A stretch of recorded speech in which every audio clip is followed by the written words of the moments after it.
very little attention is given to lesser or minor injuries. But in completing the claim form, a person needs to include every injury that they've suffered, even if it's just a cut or a bruise. The reason for that is that down the track, what might have seemed the lesser injury or even an insignificant injury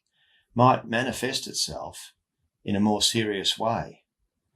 and to the point where it's giving the person problems, troubling the person, they're needing treatment. But if TAC have not been made aware of that injury from the outset, they're likely to resist acceptance of liability for their injury if it wasn't on the claim form in the first place. I'll just ask the obvious question, well, how do we know this was related to the accident?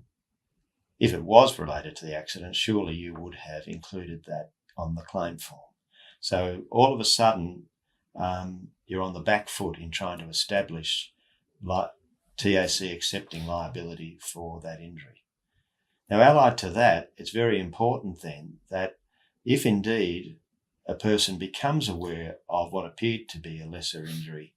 and it might not have been included on their claim form,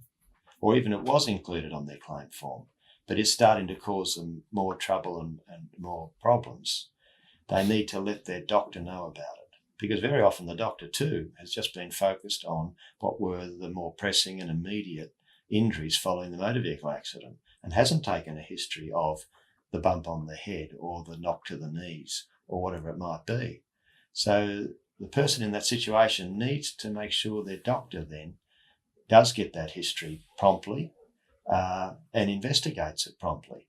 because the situation is the more time is allowed to elapse between the date of the accident and the reporting of that injury, the more likely TAC are to dispute liability for that injury.